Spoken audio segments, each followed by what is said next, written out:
Car கிளம்பியது. இவை அனைத்தையும் பார்த்து கொண்டிருந்த காமினியின் காதிலிருந்து புகையும் கிளம்பியது. தன்னை வாய்ப்பிழந்து ஆச்சரியத்தோடு பார்க்கும் காமினியின் பார்வை சர்வாவிற்கும் ஒரு கெத்தை கொடுத்திருக்க வேண்டும். எனவே அவளை கண்டுகொள்ளாமல் அப்படியே சென்று விட்டான். ஏற்கனவே அவன் மீது இருந்த சந்தேகம் இப்போது காமினிக்கும் இன்னும் அதிகமானது. ஹோட்டல்ல 5 லட்சம் பில்ல செட்டில் பண்ணா, இப்போ எக்ஸ்பென்சிவான கார்ல போறான். ஆனா இந்த கம்பெனில வெறும் ஆபீஸ் அசிஸ்டண்டா வேலை பார்க்கறான். ஏதோ தப்பா இருக்கே. இந்த சர்வா எதையோ மறைக்கிறான். அதை என்னன்னு தெரிஞ்சுக்கிட்டே ஆகணும் என்று மனதிற்குள் நினைத்து கொண்டாள். காமினியின் சந்தேகத்தால் சர்வாவின் உண்மை முகம் வெளியில் வருமா? பின் சிறிது நேரத்திலேயே ஆலியாவின் வீட்டை அடைந்திருந்தான். கார் விண்டோவின் வழியே எட்டி பார்த்தவன் அந்த உயர்ந்த கட்டிடத்தை ஆச்சரியமாக பார்த்தான். அதை வீடு என்று சொல்வதை விட ஒரு சின்ன தெருவையே வீடாக மாற்றி வைத்திருந்தாள் ஆலியா. இடையில் ரோடு இருக்க 2 பக்கங்களிலும் பெரிய கட்டிடம் இருந்தது. அனைத்தையும் சர்வா ஆச்சரியமாக பார்த்து கொண்டிருந்தான். இதோடு ஒப்பிட்டு பார்த்தால் வேதிகாவின் வீடு குடிசை என்றுதான் சொல்ல வேண்டும். அந்த அளவிற்கு பிரம்மாண்டமாய் ஆலியாவின் வீடு இருந்தது. இறுதியாக மெயின் கேட் அருகில் கார் நின்றதும் ஆலியா பாரடைஸ் என்று அங்கிருந்த நேம் போர்டை சர்வா பார்த்தான். அதிலிருந்தே ஆலியா இப்போது எவ்வளவு பெரிய பணக்காரியாக வாழ்ந்து கொண்டிருக்கிறாள் என்பது அவனுக்கு புரிந்தது. ஆலியாவே இவ்வளோ ரிச்சா இருக்கானா, என்னோட சொத்து மதிப்பு எவ்வளோ இருக்கும், நான் எவ்வளோ பெரிய ஆளா இருப்பேன் என்று யோசித்து பார்த்தவனுக்கு அந்த கேள்விக்கான பதிலை தெரிந்து கொள்ள இன்னும் சில நாட்கள் காத்திருக்க வேண்டும் என்ற நினைப்பே சற்று எரிச்சலை கொடுத்தது. இதை பற்றி அவன் சிந்தித்துக் கொண்டிருக்க, சார், நம்ம உள்ள போலாமா என்று பணிவுடன் கேட்டார் டிரைவர்.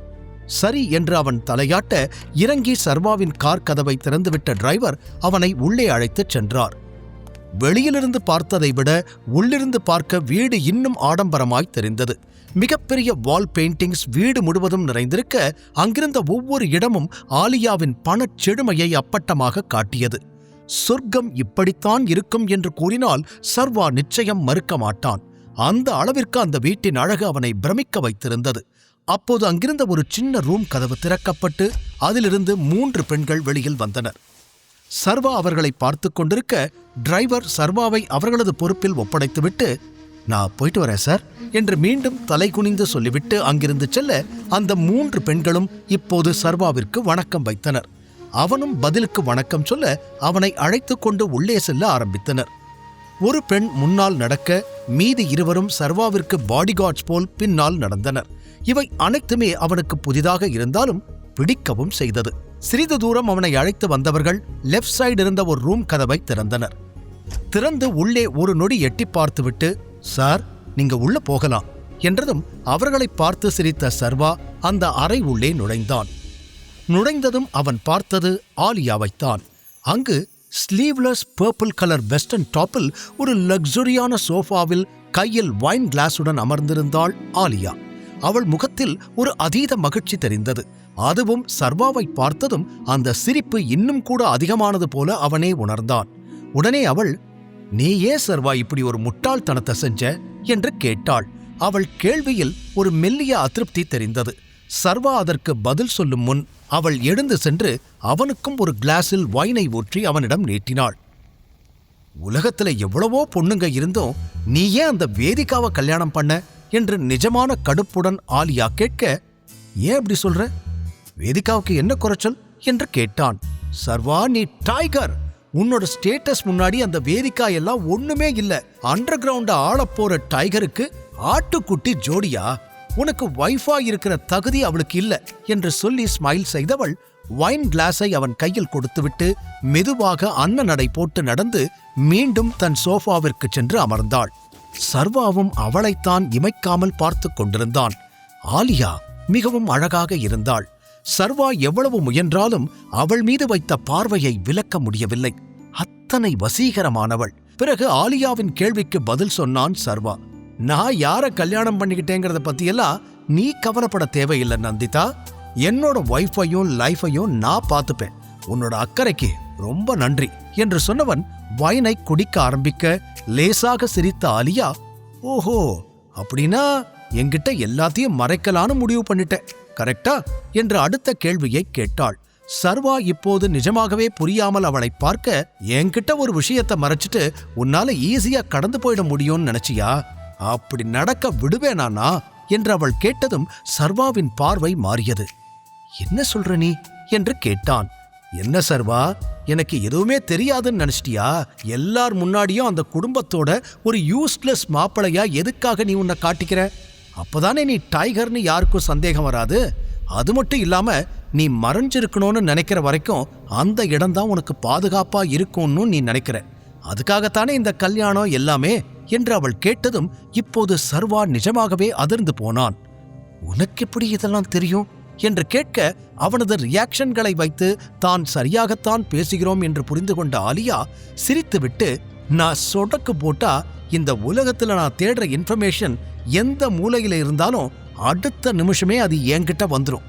உன்னை பத்தி கண்டுபிடிக்கிறது அவ்வளோ பெரிய கஷ்டமா என்ன? நீ எதுக்கு இப்ப இவ்வளோ ஷாக் ஆகுற? உன் மூஞ்சி ஏன் இவ்வளோ மாறுது? இதுல எனக்கு தெரியாம இன்னும் வேற ஏதாவது மறைச்சிருக்கியா என்று அவள் அடுத்தடுத்த கேள்விகளோடு சர்வாவை பார்க்க உடனே முகத்தை சாதாரணமாக வைத்துக் கொண்டவன், இம்ப்ரெசிவ், நீ இந்த அளவுக்கு பவர்ஃபுல்லா இருப்பேன்னு நான் நினைக்கவே இல்லை என்று கூறிய சர்வா நடந்து வந்து அவனும் ஆலியா அருகே அமர்ந்தான். சின்ன வயசுல திடீர்னு ஒரு நாள் அம்மா இந்த மாஃபியா கேங் பத்தி என்கிட்ட சொன்னாங்க. அப்போ உன்னோட அப்பாவை யாரோ பிளான் பண்ணி கொன்னுட்டதாவும் அதுக்கப்புறம் நீ எங்க போனேன்னு தெரியலேன்னு சொன்னாங்க. உனக்கு நடந்த மாதிரி எனக்கும் ஏதாவது நடந்துருமோன்னு அம்மா ரொம்ப பயந்துட்டாங்க. அதுக்கப்புறம் என்று ஏதோ சொல்ல வந்தவள் சொல்ல முடியாமல் தடுமாற சர்வாவின் முகமும் மாறி இருந்தது. அவளது வார்த்தைகள் மீண்டும் தனக்கு நடந்த துரோகங்களையெல்லாம் ஞாபகப்படுத்த கடினப்பட்டு சாதாரணமாக அமர்ந்திருக்க முயற்சி செய்தான். இப்போது வரை ஆலியாவிற்கு சர்வாவின் அப்பாவை கொன்றது யார் என்று தெரியாது. பின் அவள் சொல்ல வந்ததை பாதியோடு நிறுத்திவிட்டு, உண்மைய சொல்லு சர்வா, நீ வேதிகாவை லவ் பண்றியா? அவ கூட நீ வாழற வாழ்க்கை உண்மையா இல்ல நாடகமா என்று கையிலிருந்த கிளாஸை கீழே வைத்துவிட்டு மீண்டும் பழைய கேள்வியிலேயே வந்து நிற்க, அதற்கு பதில் சொல்லாமல், இந்த மாதிரி நாம மீட் பண்றது இதுவே கடைசியா இருக்கணும். நான் உன்னை பார்க்க வந்த விஷயம் வெளியே தெரிஞ்சதுன்னா தேவையில்லாம 2 பேருக்குமே பிரச்சனை என்று சொன்னவன், அப்புறம் நான் லவ் பண்றேன் பண்ணல, அது முக்கியமே கிடையாது. இன்னும் சொல்லப்போனா என் வாழ்க்கையில காதல்ங்கிற பேச்சுக்கே இடம் இல்லைன்னு தான் சொல்லணும். இப்போ என்னோட ஃபோக்கஸ் எல்லாமே என்னோட அப்பாவை கொன்னவங்களை கண்டுபிடிச்சு பழி வாங்கணும். என் அப்பா உருவாக்கின இந்த மொத்த சாம்ராஜ்யத்தை இன்னும் பெருசாவும் ஸ்ட்ராங்காவும் மாத்தணும். இதுக்கிடையில எனக்கு லவ் பண்றதுக்கெல்லாம் டைம் இல்லை. வெளியூர் போயிருக்கிற சூர்யா திரும்ப வரத்துக்கு தான் நான் வெயிட் பண்ணிக்கிட்டு இருக்கேன். அவன் திரும்ப வர வரைக்கும் அதியமான் குடும்பத்துல நான் போட்டிருக்கிற மாப்பிள வேஷம்தான் இப்ப என்னோட உண்மையான ஐடென்டிட்டியை மறைக்க எனக்கு இருக்கிற ஒரே வழி. எல்லாத்துக்கும் ஒரு நேரம் வரும், அப்போ டைகர் யாருன்னு எல்லாரும் தெரிஞ்சுப்பாங்க என்று அவன் சொல்லி முடிக்க அவனையே இமைக்காமல் பார்த்து கொண்டிருந்த ஆலியா சிறிது நேரம் எதுவுமே பேசவில்லை. சர்வாவும் அமைதியாக இருந்தான். பிறகு, நீ சொல்றதெல்லாம் எனக்கு புரியுது சர்வா, ஆனா வாழ்க்கையில லவ்வுக்கே இடமில்லைன்னு சொல்றியே, அதத்தான் என்னால ஏத்துக்க முடியல. லவ் இல்லாம இங்க எதுவுமே இல்ல. நீ எவ்வளவுதான் விலகி விலகி போனாலும் உனக்கான காதல் உன்னை தேடி கண்டிப்பா உன்கிட்ட வரும். அதனால தான் நான் உன்கிட்ட கேட்கிறேன், உனக்கு வேதிகாவை பிடிச்சிருக்கா? நீ அவளை லவ் பண்றியா என்று மீண்டும் அதே கேள்வியில் வந்து நிற்க ஒரு பெருமூச்சோடு அவளை பார்த்தான் சர்வா. இந்த கேள்விக்கு என்ன பதில் சொல்ல வேண்டும் என அவனுக்கு நன்றாக தெரிந்த போதும் அதை சொல்ல ஏதோ ஒன்று தடுத்தது. சூழ்நிலை காரணமாக வேதிகாவை திருமணம் செய்து கொண்டாலும் அவளை வெறுக்கும் அளவிற்கு சர்வாவிற்கு கோபம் இல்லை. ஆனால் அதே நேரம் காதல் இருக்கிறதா என்றால் அதற்கும் பதில் இல்லை. இதையெல்லாம் சில நொடிகள் யோசனை செய்தவன், இல்ல, நான் அவளை லவ் பண்ணல, இதோட இந்த டாபிக்கை விட்டுடு. அப்புறம் நான் முன்னாடி சொன்ன மாதிரி நெக்ஸ்ட் டைம்ல இருந்து நாம ஏதாவது ஒரு ஹோட்டல்லையோ இல்ல கிளப்லயோ மீட் பண்ணலாம். என்னால இங்க வர முடியாது என்று சர்வா தெளிவாக கூற அவளும் அமைதியாக தலையசைத்தாள். ஆமா, இந்த டீமுக்குள்ளேயே ஒரு ஸ்பை இருக்கிறதா கேள்விப்பட்டேன். உனக்கு அதை பத்தி ஏதாவது தெரியுமா என்று கேட்டான் சர்வா. அதை கேட்டதும் அடுத்த நொடியே ஆலியாவின் முகம் மாறியது. எஸ், எனக்கும் தெரியும். இந்த ஸ்பைகளையும் துரோகிகளையும் எனக்கு சுத்தமா பிடிக்காது. ஒருவேளை அது யாருன்னு நான் கண்டுபிடிச்சா அடுத்த நிமிஷமே அவனை இல்லாம பண்ணிடுவேன் என்று சற்று கோபத்துடன் அவள் கூற, உன்னோட ஆட்டிடியூட் எனக்கு ரொம்ப பிடிச்சிருக்க ஆலியா, எப்படியாவது அது யாருன்னு கண்டுபிடிக்க ட்ரை பண்ணு என்றான் சர்வா. அப்புறம் சர்வா, சூர்யா அடுத்த மாசம்தான் இங்க வருவான், அது வரைக்கும் உன்னால சமாளிக்க முடியும் இல்ல என்று ஆலியா கேட்டதும் வேகமாக தலையாட்டிய சர்வா, அவனுக்காக தான் வெயிட் பண்ணிக்கிட்டு இருக்கேன். அது வரைக்கும் எனக்கு அதியமான் ஃபேமிலி தான் சரியான இடம் என்று சொன்னவன் மீண்டும் வைன் கிளாஸை கையில் எடுக்க அதில் வைனை ஊற்றினாள் ஆலியா. அதை கையில் எடுத்துக்கொண்டு மீண்டும் பேச்சை தொடர்ந்த சர்வா, இது எதையுமே நான் எனக்காக பண்ணல. இந்த மொத்த கூட்டத்தையும் பாதுகாப்பா வச்சுக்க வேண்டிய பொறுப்பு என் கையில இருக்கு. சூர்யா இன்னிக்கே திரும்ப வந்தா கூட என்னால என்னோட அடையாளத்தை வெளியில காட்ட முடியாது. நீ சொன்ன அந்த ஸ்பைய கண்டுபிடிக்கிற வரைக்கும் நான் இப்படி இருந்தாகணும்.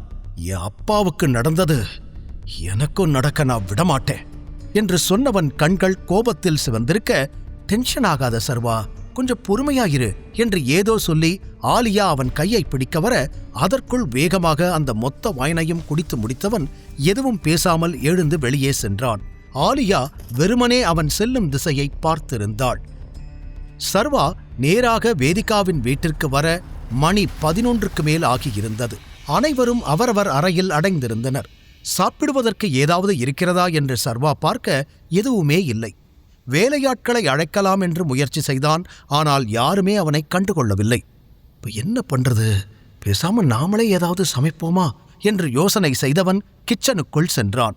அங்கு ரவை இருப்பதை பார்த்தவன், பேசாம உப்மா செஞ்சு சாப்பிடலாம் என்று அதை எடுத்து சமைக்க தயாரான நேரம் கிச்சனை நோக்கி யாரோ வரும் சத்தம் கேட்டது.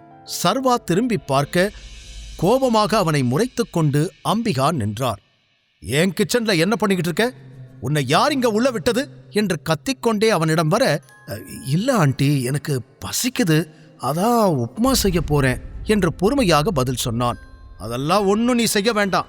பசிச்சா பசியோடவே இரு. உன்னை யார் என் கிச்சனுக்குள்ள வந்து சமைக்க சொன்னது?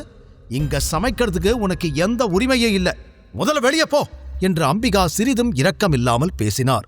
ஆனா எனக்கு நிஜமாவே பசிக்குது என்று சர்வா மீண்டும் கூற, எனக்கு அதெல்லாம் தேவையில்லை. நீ முதல்ல வெளியே போ. நீயா போகல, அப்புறம் நான் கத்தி எல்லாரையும் வர வச்சு உன்னை வெளியில இழுத்து தள்ள வேண்டியிருக்கும் என்றவர் அவன் எவ்வளவு கெஞ்சினாலும் இறங்கி வரப்போவதில்லை என்பது அவரது குரலிலேயே நன்றாக தெரிந்தது. அதனால் சில நொடிகள் அவரையே பார்த்தவன் எதுவும் பேசாமல் கிச்சனிலிருந்து வெளியே சென்றான். மீண்டும் அவன் பின்னால் வந்த அம்பிகா, இங்க பாரு, இப்ப சொல்றதுதான், இனிமே எக்காரணத்தை கொண்டும் நீ என் கிச்சனுக்குள்ள வரக்கூடாது. நீ என்ன நினைச்சுக்கிட்டு இருக்க? நீ இந்த வீட்டு மாப்பிள்ளைனா? என்னோட மாப்பிள்ளைனா அது பிரவீன் மட்டும்தான். அவன் சீக்கிரமே இந்த வீட்டுக்கு வந்துருவான். அதுக்குள்ள உன்னை இந்த வீட்டை விட்டு நான் அனுப்பிடுவேன். உனக்கும் இந்த குடும்பத்துக்கும் எந்த உறவும் கிடையாது. முழு கதையையும் கேட்டு மகிழ பாக்கெட் FM ஆப்பை டவுன்லோட் செய்யுங்கள். லிங்க் டிஸ்கிரிப்ஷனில் கொடுக்கப்பட்டுள்ளது.